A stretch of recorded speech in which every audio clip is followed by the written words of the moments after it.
Alright guys, HyDra again today. Hope you're doing well and enjoying your day so far. Some major Modern Warfare 3 leaks arriving overnight out of nowhere really, and if even half the stuff that we're going to talk about today comes true, we are in for a far better playing and watching experience than we had in Modern Warfare 2, as Sledgehammer pretty much seem to have seen all the bad decisions Infinity Ward have made over the last several years and are now trying to revert them. Very much enjoy to hear your thoughts in the comments below. Hit the like button if you enjoy. Subscribe if you're new as always, I'd greatly appreciate it. First of all, thought this was cool. Kenny and 10 for their girlfriends flying out to Tokyo. I've never been to Japan, but it seems like a place that people really want to go and seems like a great time. So hopefully they have a fantastic couple of weeks I'm guessing they're having out there. But and maybe they're there even longer, who knows. But Kenny's got his team situation locked down, right? He's on OpTic, no problems there. If you're another pro and you don't yet have a team locked down, it can be a bit of a tricky one to fly out, especially somewhere with such a big time difference, discussing with teams, WhatsApp calls. It's not ideal for Rostermania. Like a lot of pros, if they're going to be heavily involved in Rostermania, will like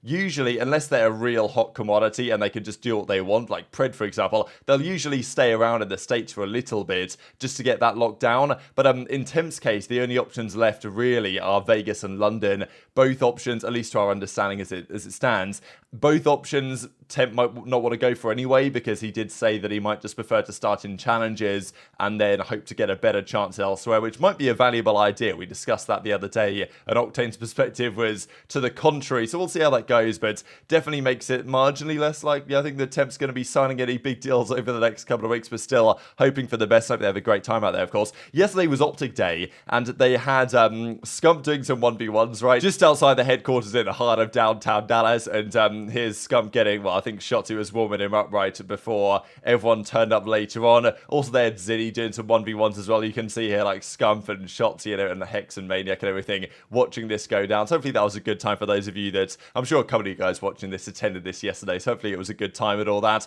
And this I thought was also pretty cool, that a list of all the players, I believe 21 players, to have won a championship for the Green Wall here from Brian's stats. So of course you've got the heavy hitters, the big names that won a lot of championships, but then you're looking at Envoy, right? A lot of this was Huntsman days, but I still think it counts, right, for the Green Wall. Huntsman, Envoy, Arstees, Priestahh, Gunless. Then you got Karma, Crim, TJ, of course, right in the early part of the Black Ops 4 season, and then you go back to the old school days. Enable, and then Najop, Proofy, of course. The only one that probably you guys might not be so familiar with is Vengeance, who is a player for OpTic in Modern Warfare 3, actually, and we'll discuss the new version of that here in a second. In, well, 2011 it was, where he won COD XP with Nadeshot, Merc, and Big Timer, I think was the team at the time. So pretty legendary stuff. But let's talk about the upcoming MWIII title and how Sledgehammer are trying to make it way better than what Infinity would have done with the previous version, because a lot of the marketing around this new game is like,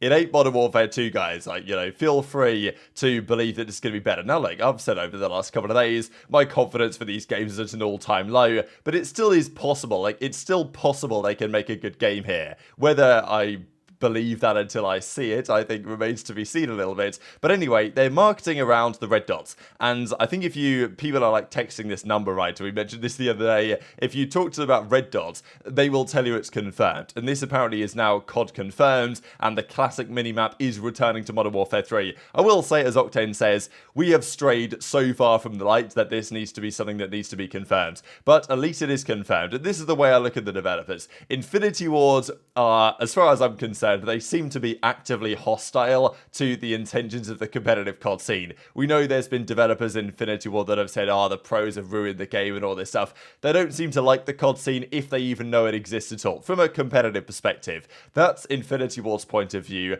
Treyarch is on the other end of the spectrum, where they are actively trying to help the competitive COD scene. They want it to succeed. They want their game to be viable on both fronts for sure, but they definitely have an inkling towards making the competitive scene happy and work, and Sledgehammer have kind of more been in between, but at least they know that the competitive scene exists, which is not always the case, you gotta think, sometimes with the decisions that Infinity Ward make. And the other part is that despite Activision making not great decisions, and we can get to that in a second here with how they're structuring and marketing this game, despite the fact that it was very clearly meant to be a 2-year follow-on as far as I'm concerned, with the details we're going to see in a second. But yeah, they're still going to charge $70 for it and all this. But despite the fact that they might make bad decisions from a higher up perspective, the developers do at least still have the freedom to make some design decisions themselves. And I agree with Octane that we should not be celebrating red dots back on the minimap. They should never have been gone in the first place. But Infinity Ward are going to do Infinity Ward things, but thankfully the other developers can still make the decisions they want to make in terms of movement and pretty much everything else about the game. This I also thought was kind of funny, right, because slide cancelling is apparently going to be back in the new game as well, and poor Slasher, who just played a year with, he got his season, right, with FaZe, with the Tiny Terrors, and that's all you can really ask for, I think, if you're Slasher, but he got that season in a game with no red dots, no slide cancelling, and quite possibly, though that trio, Simp, aBeZy, Cell, will be back on their, really good form next season. Maybe it won't be the case, but it might well be the case. And Slasher had to play a year with those guys, like the one season you get with the FaZe guys, it was not the greatest game. He won an event with them at Major 2 in Boston, so I guess it's not all that bad. But I'm sure a bit of him's frustrated, because I'm sure Slasher will feel like he'd have been better as a player in the upcoming game, and maybe he's looking forward to it. So a couple of big things from Bob, first of all. Now, look, I don't know how reliable these leaks are, but most people seem to be aligned on a lot of this stuff. So I'd say that a lot of this is 90% likely to be true. Map voting is one of them, which I know that many people have been wanting back in the game. Whether there's going to be map voting in ranked play, I guess we'll see, but that's a nice one. This is also Stalker, right, from the original Modern Warfare 3 game. Stalker, if you guys aren't aware, was a perk which effectively gave you insane strafe speed. If you guys used the ACR with Stalker back in the day, wow, that was a good time. In the games that followed on from this, usually Treyarch would use stock, right? So in Black Ops 2, Black Ops 3, Black Ops 4, for example, there was a stock attachment on your weapon which allowed you to, while you're aiming down sights, strafe speed faster, and it has been a bit of an issue the last few CODs that you can't really do that as you did before in gunfights, and I think it makes things just straight up better, to be fair. So Stalker apparently is going to be in the game, and that's going to return. Now, we think that these perks are going to be in the game, as in you select a pair of boots basically, or some sort of equipment that you put on, and that gives you the perk. That's how you get your perks in a way. So Dead Silence we think will also be in the game in a similar way, right? Because you chuck on the ninja boots or whatever and you're going to run silently, or you chuck on the stalker boots and you're going to run really fast while you're aiming down sights. I think that's probably how it's going to be at the moment. So a lot of these leaks were coming out, and there's even more than this we'll see in a second. Charlie Intel were like, our W Sledgehammer Games, and Sledgehammer actually responded to this, right? So, they're seeing the leaks come out and they're liking what they see. There was also this leak, and I don't know if this guy has any idea what he's talking about, but there were some small rumors that there might not even be doors in the game. There will be tactical sprints, that is going to be back, but if Sledgehammer really do just think that Infinity Ward have made terrible decisions over the last few years and want to go back on, to where they want Call of Duty to be, then maybe they won't have doors, which hopefully there's no doors. I would be very much down for that to be the case. And also there was this, right? So the Ghost of Hope played it Vanguard the other day and says that the overhauled spawn system that Sledgehammer had done in that game was actually really good. And this guy, Ben, who is design UI director over at Sledgehammer Games, kind of gives him the winker to kind of say, like, yeah, that's going to be an MW3 as well. So they're gassing up the spawns, they're gassing up the other things. The big one, though, before we get into the maps, is the health, because reportedly we will be running at 150 health for the first time, I think, since Black Ops 4.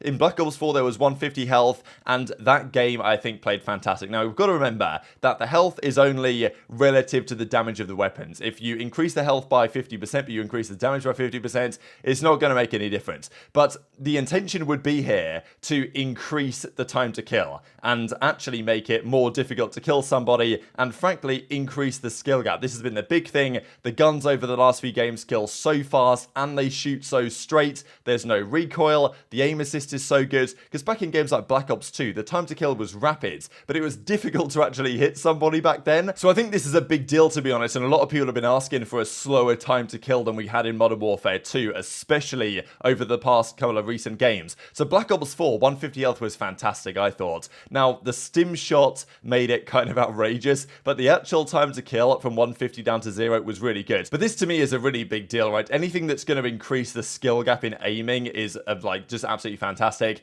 And yeah, it seems like Cellium are actually going to nail this one. The other thing that they're seemingly nailing is on the maps. Now, this to me is a very clear indication that it was meant to be a follow-on game. It was meant to be Modern Warfare 2 Year 2, because this was the rumor we had a long time ago, that Year 1 of MW2 was going to be the maps they brought into that game, and Year 2 was going to be the big expansion pack. All the other maps were going to come back, especially the original MW2 maps. And apparently, though, every launch map in this new game, let's not forget, Modern Warfare 3 is going to be a remastered version of an original Modern Warfare 2 map. So, you know, that just goes to show what this was meant to be, and yet they've thought, you know what, can we still charge $70 for this? Maybe we can, so let's try and do it. But still, this is better. Okay, it's weird, right? MW3, but it's MW2 maps, and maybe at some point we get MW3 maps, hopefully we do, but still, this is probably a better map set than we would get if they try and make maps from scratch, especially with how they do it nowadays. Now, let's not forget as well that many of these maps were not at all competitively viable back in the day. There were 5 maps out of these that were pretty much played, one of which was, I think the 5 were High Rise, Invasion for sure,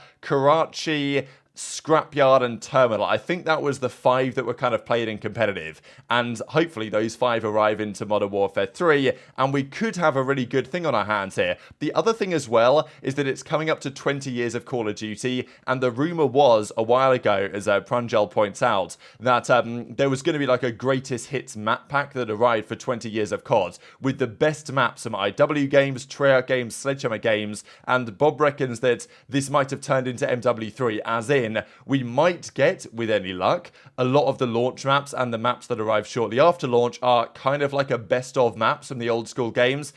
I think I'm probably getting a bit ahead of myself here, to be honest, by being this confident the game's actually going to be good, but still, a lot of good signs. Like, I woke up this morning, I'm like, wow, Sledgehammer, they know what they're doing, what's going on here, right? And this is the other piece, that a lot of these maps are going to be good for search and destroy. Like, for sure, we know that if they do bring back those maps, they're going to be very viable for search and destroy. Hardpoint, I don't really know, but a lot of those maps, Invasion and others that I just mentioned, were played very well for CTF. And if the spawns are good, which and if the spawns are the same, but, you know, we did see a few minutes ago now that Sledgehammer was saying, yeah, look, guys, we've got the spawns locked down, like, we know what we're doing on the spawn side, so CTF could be viable. And personally, if we're going to get those maps back, CTF was a great game mode in Modern Warfare 2. Originally, it was played in competitive back then. I would be very much down to go back to CTF over Control, mainly because the big issue with CTF is that when you arrive into a new game, the maps are usually terrible, the spawns are usually terrible, but if you know that there's old school maps coming back that played well for CTF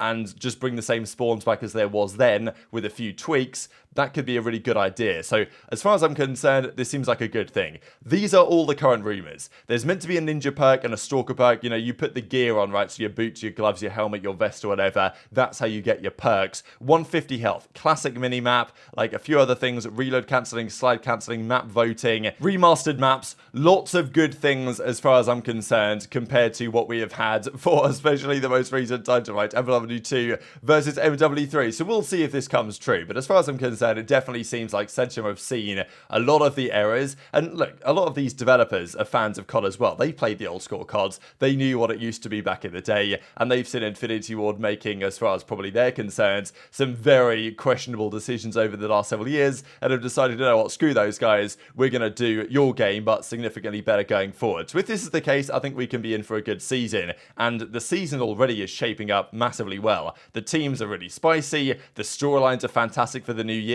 As long as the CDL delivers a competent season, then, you know, we should be in for a good time. And I think it certainly should be better than what we've played for the last 12 months. But very much enjoyed to hear your thoughts in the comment section below. Hit the like button if you enjoyed. Subscribe if you're new. Take care. And I'll see you next time.